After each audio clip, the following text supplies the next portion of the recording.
And hello and welcome to the TriggerCharts pre-market rundown for Friday, August 5th, 2022. I'm Andrew Horowitz. Got a lot to talk about today. A lot going on in the markets. As you see, futures are starting to spin out of control on the downside after we saw that pretty good jobs number. So that's a pretty interesting situation that is occurring now that we have all of a sudden reality hitting that, you know what, things aren't slowing down. We're not in that recession that everybody had talked about, at least from the jobs numbers, that is. Fact is that we have two negative quarters of GDP, so that's something to contend with. And the discussion from Powell last week on the Fed when he talked about, looking at incoming data, and everybody thought that was like, wow, whoa, wait. Powell's backing off. He's turning around. He's pivoting to the downside. He's going to actually lower rates. And then they had to walk it back this week with a little bit of Meister and Bullard and the rest of the gang, Kashkari. They all came out and they started talking about what was going on with regard to, the turnaround, and maybe not so fast. Seeing rates tick up pretty high this morning compared to the way we were. We dropped down to 2.5%. You can see that earlier this week. Now at 2.8. Just move the decimal over on this. This is your symbol on TradeStation, $ TNX.X. Before we go any further, we are going to mention that investing, of course, involves substantial risk. Please consider this and everything that we talk about on these webinars for educational purposes only, and use your best judgment when investing. I fixed the chat. It seems to work. A few people hit me directly, so that's working. Big announcement. Let's start off with this. Let's talk about this. I know you've been waiting for this. So it's not the full announcement yet, but it's there. We have worked on, we're finishing up the new distribution agreement because we know the TradeStation Trading App Store is going to be pretty much shutting down for everybody at the end of September. As I had mentioned, though, if you're using TradeStation right now, do not disengage. Do not cancel. You won't be able to get it back. There's no way to get it back. So keep the TradeStation indicators on from TriggerCharts. We are going to not only change the distribution method. It's no big deal. You just install it differently and you just go somewhere else to pay for it. But more importantly, there's going to be an expanded package. The engine that runs everything that we do has been utilized for years internally and a few other developers that we worked with to make this. And we are now going to take the TriggerCharts packages, change the names a little bit, and do a few things. But basically, you're going to have, instead of 3 or 4, you're going to have 5 or 6 different indicators that you can utilize on, whether it's TradeStation, by the way, or other platforms like eSignal, working on something for TradingView right now. There is, I think, 5 or 6 different platforms now that we have completed the agreement with to distribute on, and it's going to be really easy to do for you. And in addition to this, more importantly, even more educational opportunities for you. So a lot of really cool things that are in the works. Now, when is that going to happen? I would say that probably by September 1st, we're going to launch. We have some beta testers that wrote to me already and want to just test out the process of installing and all that. But I think by September 1st, we're going to have a soft launch, September 15th-ish or so. Hard launch, cutoff date, absolute. You have to transfer and transition over by September 30th at the absolute latest, or else this whole thing is going to be non-existent for you. So you're going to have education that's going to be enhanced. You're going to have more indicators. Oh, by the way, did I mention there'll be no price increasing going on? Inflation is not happening here because we think that the pricing that we have right now, in addition to the indicators that we're giving you and the larger expanded package, is not going to be more expensive than what you're paying now. You're just going to have to get used to maybe a few different names of it and a few different indicators that will give you some additional insight, a little bit of change. And again, because we are creating this for multiple platforms, a couple of slight differences. It'll take you one day to figure out all the changes. Don't worry about it. So good news. So stay on board. Watch your emails. If you don't see any emails in the next month from me, I know that seems like a long time, but seriously, like that, any emails from us that tell you, hey, this is happening, write into us. You can always write to us at support@triggercharts.com. But I want to spend a couple of minutes talking about that new distribution program, teaming up with a really great group to distribute our packages, as well as an expanded program of indicators that are based on the algorithms that supercharge the TriggerCharts altimeter, the market profiles that we use. All of that is embedded in these codes and can be used on multiple platforms if you you want to go off of TradeStation for whatever reason. So that's kind of interesting. I thought that was pretty cool. That's happening. So I'm excited. You guys excited? It's pretty cool. I mean, one thing that we had for a long time was just distribution on TradeStation. We did that on purpose, actually, but now we are expanding that, and I'm pretty happy. This decision by TradeStation pushed us into doing it, and it's working out pretty well. So you're going to have some great service and all that. All right, let's talk about what's going on in the markets, shall we? We all live out there? Can we see somebody? Hey, hello. Testing 1, 2, 3. Somebody hit me back in the chat to make sure you're all live. We're also recording this. It will be available on the YouTube channel for TriggerCharts as well as on TriggerCharts.com. Hello. Thank you so much, James. Twice James. Anybody else alive but James? How about Brian, Cece, Alfie? Let's go down a list here, all the way down here. Michael. Well, there's a lot of Michaels. James. Yeah, wake up. Oh, hands up. Thank you. All right, thank you. All right, listen, also in the chat, you can put your stocks, your symbols, your futures, your currencies, your cryptos, whatever you want to look at. Look at crypto this morning. By the way, hey, we're seeing nice little rise, interesting enough, on crypto. Maybe the concern about what happened with Pelosi is starting to cause some problems and consternation around the world, but futures otherwise are coming down a bit. We have the Dow Jones Industrial Average Futures down 216 on the heels of a pretty good jobs number. Let's talk about the jobs number for a second, because that flies in the face of everything that everybody's been thinking about right now.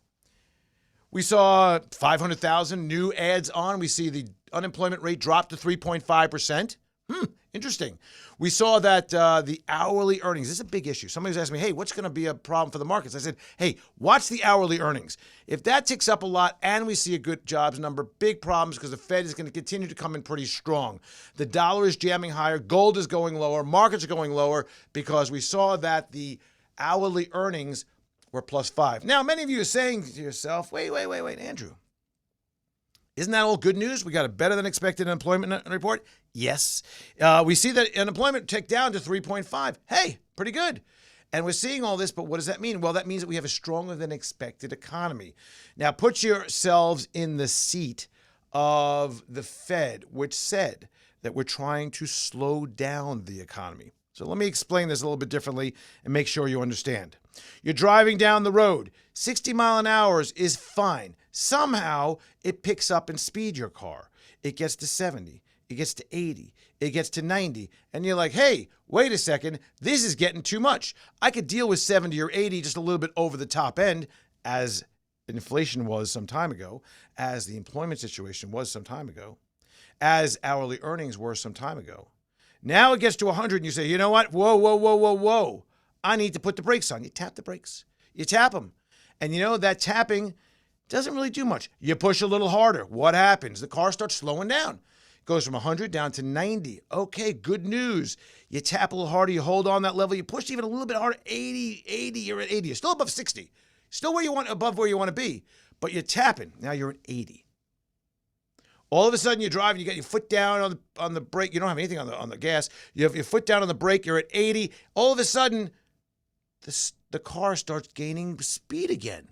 Like, what the hell's going on here? And now you need to really start hitting that brake even harder. That is the Fed in the driver's seat right now. The Fed is essentially driving that car that is out of control, barreling down the road with the brake on, and now they're going to have to start looking at using the emergency brake on top of everything, because they're trying to shut the car off. It won't shut off. They're trying to slow it down. It won't slow down. They're doing everything possible. That's what's happening this morning. The realization that the Fed is going to have to come in much stronger. Now, markets are not the only indicator. You have to look at bonds. Bonds right now, again, up to 2.8%. Still far below where they should be, probably. I mean, you're looking at the 3%. I'm probably going to be up to that level, especially with a Fed meeting so far off. What is the theme? What have we been talking about? Well, we went from bears to bulls, a sentiment shift. This could shift us back into the bearish camp after this nice run that we saw on the markets. Follow through. How much further are we going to go? We saw, what, an 18% trough to peak on the NASDAQ.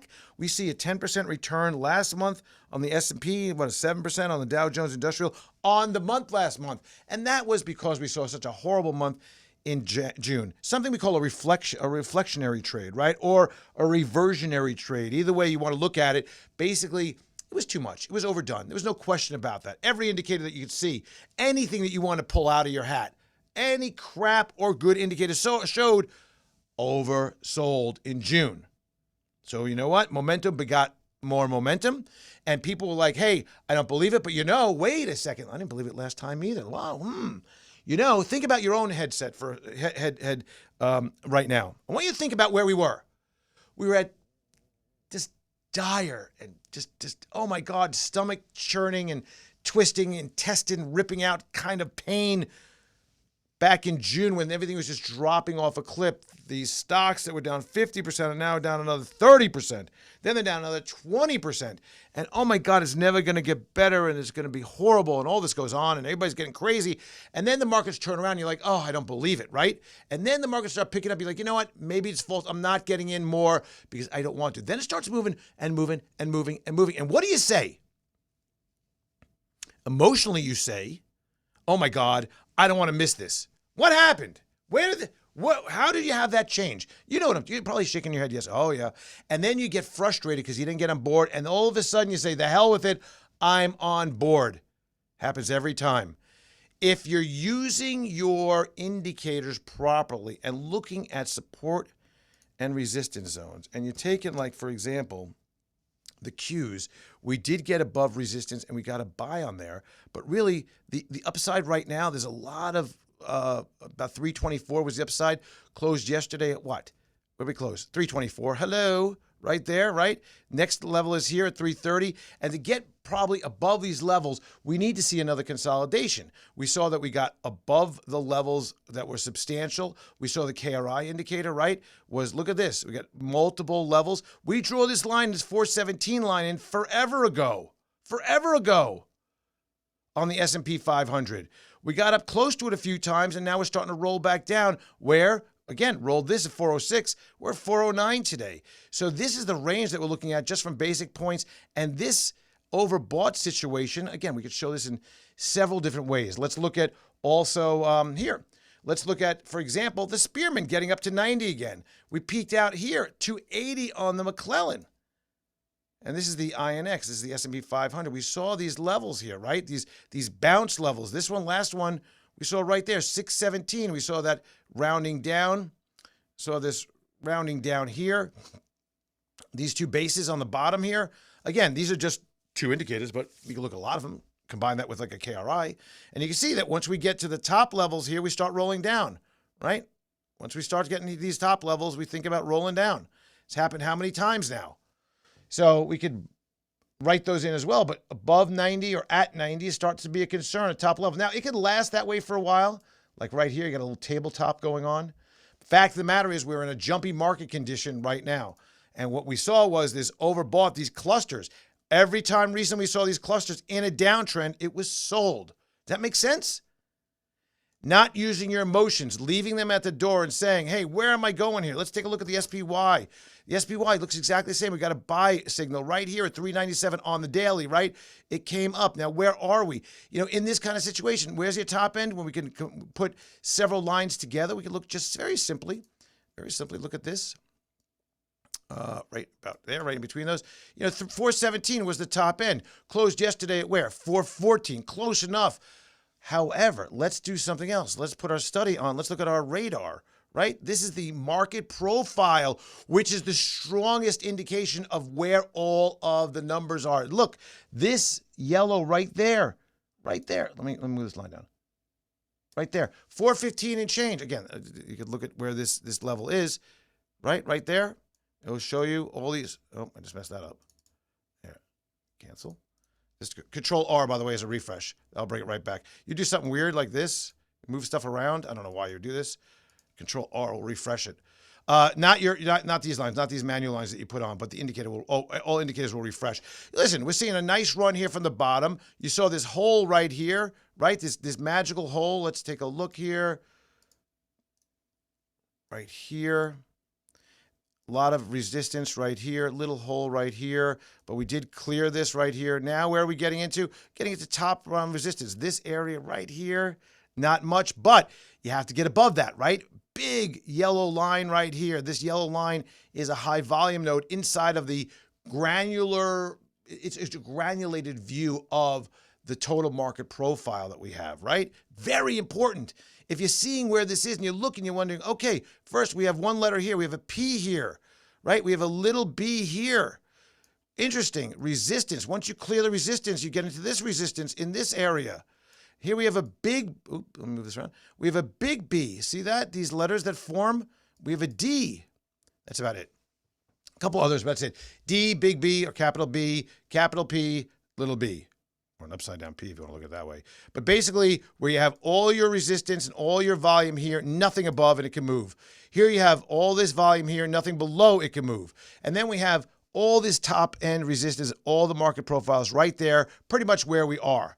So to clear that level and to go beyond it will require a big punch. But then what? Then you got all of this resistance to deal with. And you know what? Fundamentally, I don't think we're really there anyway. So that's what's going on right now with markets. If in fact you could stay with the idea that, hey, you know what? I'm going to be disciplined. I am going to be looking at this from a non-emotional standpoint. Basically, the Fed muddled their message. We know that. That's the theme. And risk was on.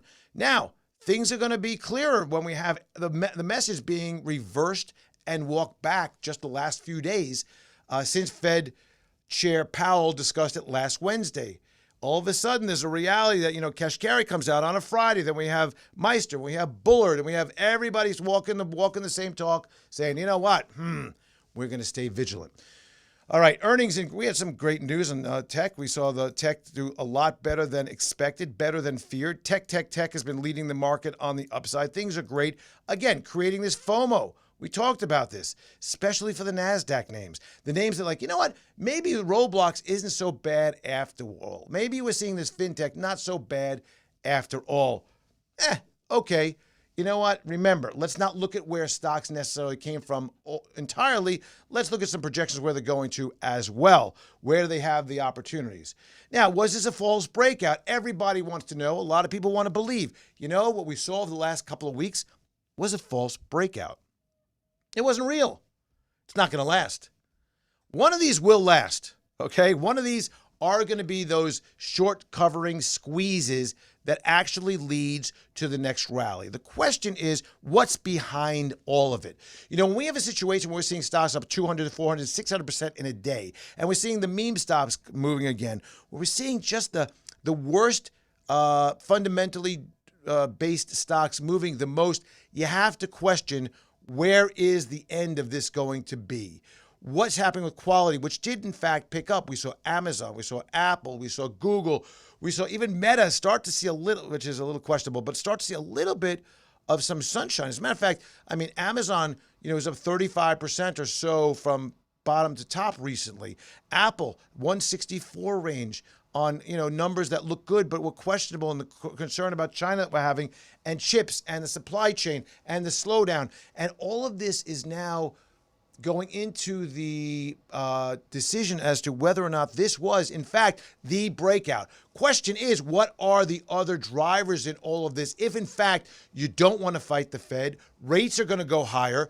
But, during this time, look what happened. This is important. What was the driver since June? Right there. What was the driver since this range? Here, hello. Rates topped off at 3.5%. They dropped down. Don't you see that as a direct correlation? Look at this. Now, if rates start going back up, what do you think is going to happen with Mr. Stock Market? Big problems here. Now, will they go back up?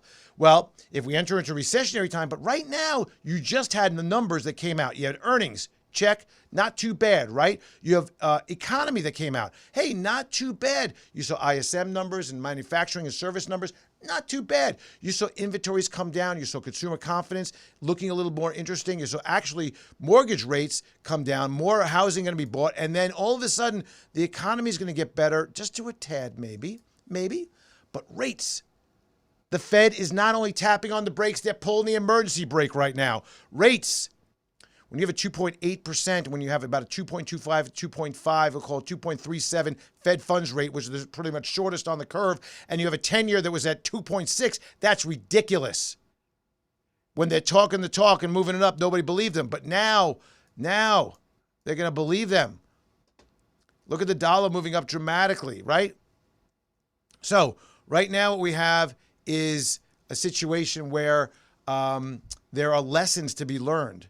We have this discussion, this capitulation that I talk about all the time, right? How many times have I talked about on the Disciplined Investor podcast, DH Unplugged, and here this idea of said in my good friend Long Island boy Italian, hey, what's with the capitulation? Right? The capitulation, because we had to have that. Now they're all talking about, is it possible that we didn't need the capitulation to cause this? Now they start talking about that, all bets are off. Listen with a different ear. Tune yourself into what they're saying, but behind the scenes, always making excuses for themselves to be right. Well, wait, we thought this was going to, well, maybe this time there doesn't have to be capitulation. Wait, a month and a half ago, all you guys were talking about was the need for capitulation.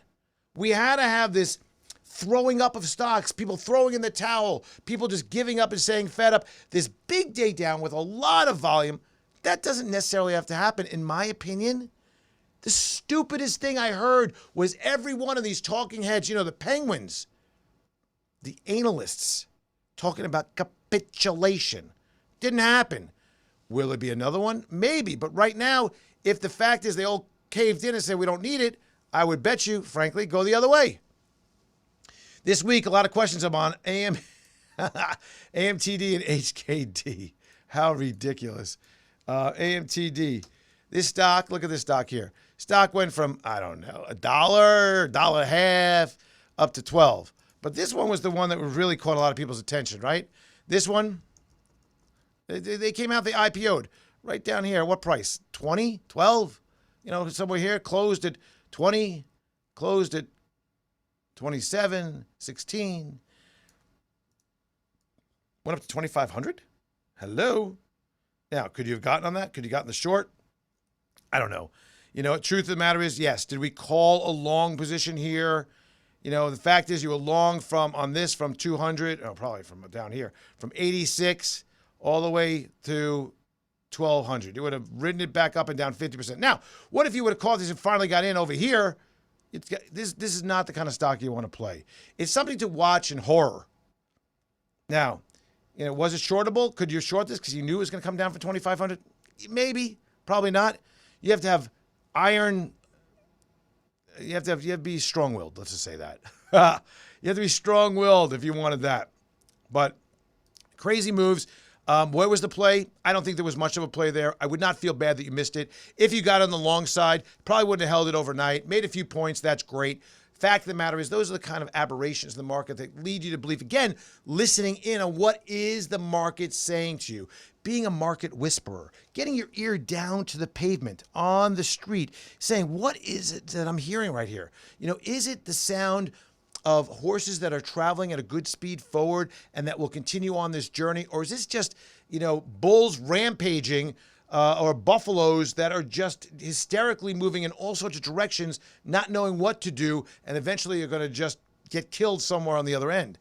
So, again, we talked about earnings. Crypto, USD is falling. That's helping crypto right now. That was up until today. The dollar it was gaining again today. That's why you see weakness in gold, probably in silver as well, and some of the other precious metals. But crypto, I think, is moving due to the uneasiness with the Pelosi visit and everything that happened there. Crude prices. Where's crude? Let's see where crude is today. At CL. I want to expand these today. Yeah, so we're trading right at 87. This 87.18 is a line we drew in a long time ago. Let's see why. Yeah, we went back. We looked for key levels of where it bounced off of in the past. Holding right there. Could it drop below? I would say, I'm going to draw another line in here. When you look at this and you look at all the indicators, and there's not much below this right now. And if there is a tremendous amount, I'll do a box instead. If there's a tremendous amount of pressure on the downside, I would think that somewhere in this range is, let me just go back a little bit. Okay, yeah, let me go back. I want to take this down. If you look at this and trying to just find where those points are, right, where there's right there. You're talking about 82. I think that there's a chance for this, to be honest with you, if we break below this. Now, we have to break convincingly below this. I wouldn't be surprised if 85 and change is somewhere we can hold, 87 to 85. But if you start really getting a rollover, 82 looks like a reality here, and there's some really good support there. Oversold a little bit on our aileron. We have a new one of these coming out too, a new version of this, which is pretty cool that you'll see update with the next package that I talked about that will be distributed soon. On the 60 minute, which again you could do these, whatever you want to look at this on a 10 minute. I don't care, 5 minute. Doesn't matter. You can do whatever you want. 5 minutes. See how there's much yellow in there?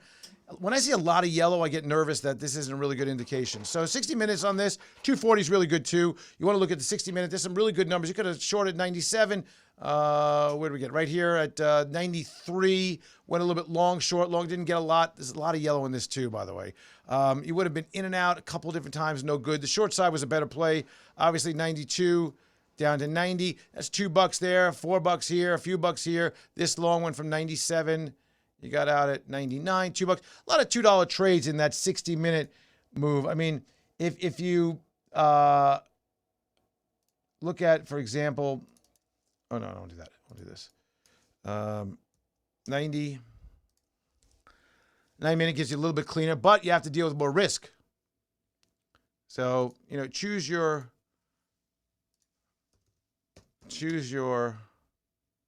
what the hell is that? Oh, somebody's asked me about this Dawn.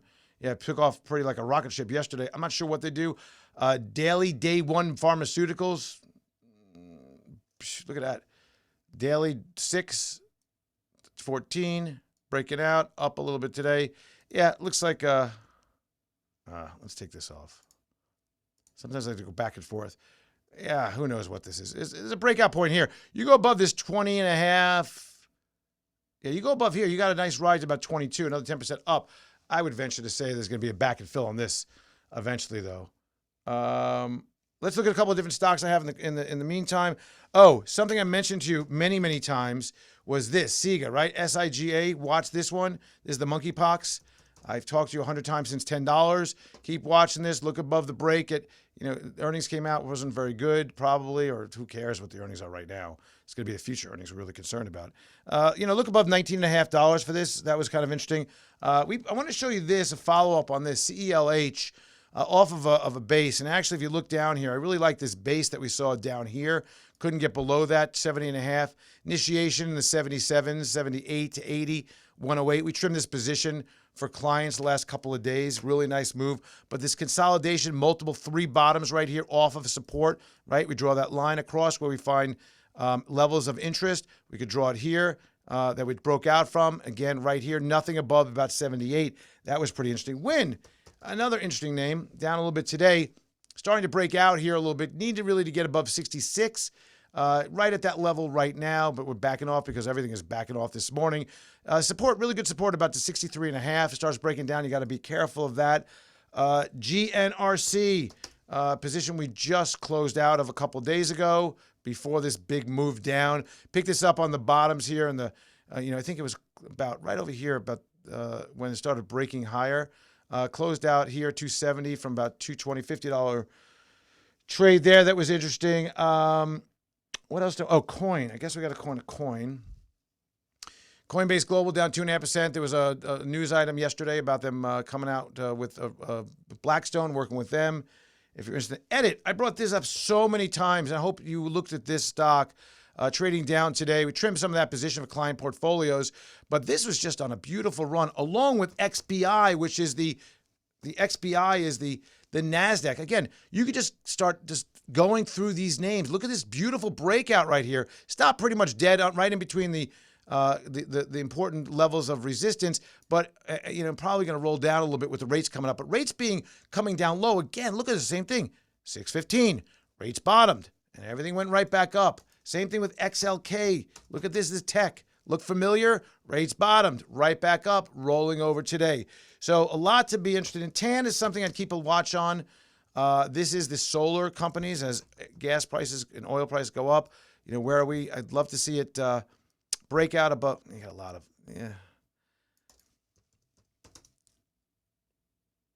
Yeah, this stock said, this one's Solar Edge, a really good one in this industry.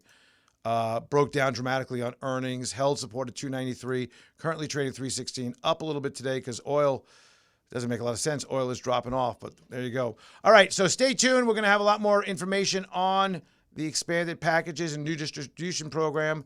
Don't forget about that. And I'll see you again next week.